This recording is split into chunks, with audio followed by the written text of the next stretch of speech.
على أحوال الطقس مع موبيليس.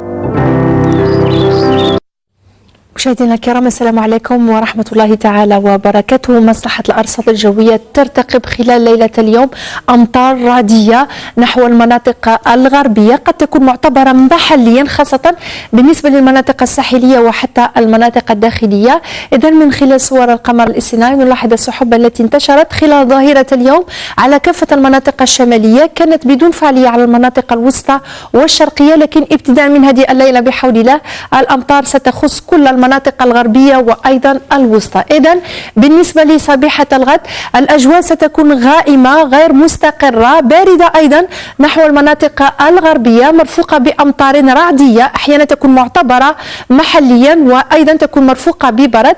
الثلوج أيضا على القمم التي يفوق علوها 800 متر خلال أواخر النهار بحول الله.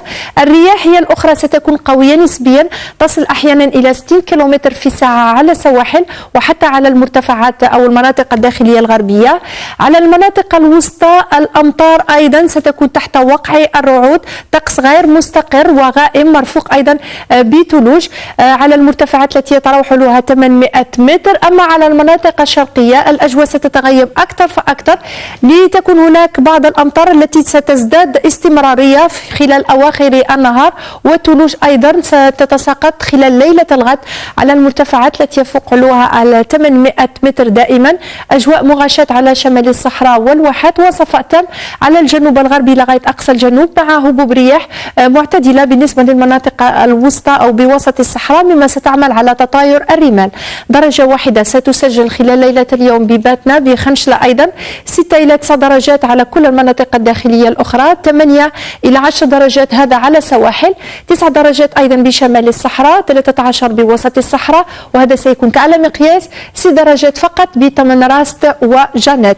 خلال ظهيرة الغد الحرارة القصوى ستعرف انخفاض مع تسرب الهواء البارد لكي لن تتعدى 13 درجة بكل من العاصمة تيزي وزو حتى بمستغانم ووهران، 14 ببجاية بجيجل وعنبة، 7 درجات فقط بباتنا، 8 بتيارت، 9 بالجلفة والبيض، 17 درجة منتظرة ببسكرات، 19 بغرداية، 22 درجة بتمن راست وجنات، تقرب 21 بورقلة وحسيم سعود، 24 درجة بمدينة تندوف، وتصل لغاية 31 درجة بكل من برفج المختار وعين قزاب. البحر خلال يوم الغد بحول الله سيبقى هائج على كافة السواحل، رياح معتدلة إلى قوية نسبيا نحو السواحل الوسطى، تشتد على السواحل الغربية لتصل لغاية 70 كيلومتر في الساعة ضمن تيارات جنوبية غربية إلى جنوبية تماما.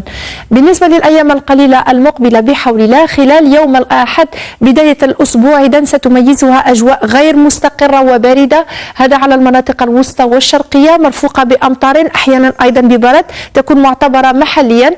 الثلوج ستتساقط على القمم التي يتراوح علوها 800 متر، تنخفض إلى مستويات أقل خلال الليل بحول الله إلى غاية 600 متر. الأجواء ستبقى متقلبة على المناطق الغربية، التحسن سيظهر تدريجيا. أما خلال يوم الاثنين بحول الله الصفاء سيعود من جديد على المناطق الغربية، بقايا الاضطراب الجوي تبقى تخص صبيحة المناطق الوسطى لتزول تدريجيا، بينما تبقى أجواء غير مستقرة على المناطق الشرقية، ثلوج على القمم التي يتراوح علوها بين 700 إلى غاية 800 متر. بعض السحب العابرة نحو منطقة الواحات قد تكون مرفوقة ببعض الأمطار خلال الصبيحة بحول الله.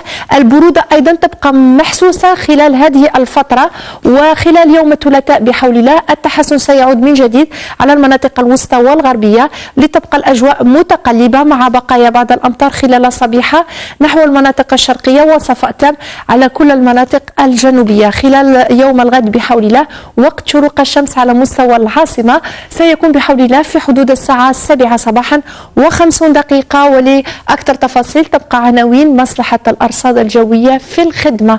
شكرا على المتابعة، سهراتكم ممتعة وفي أمان الله.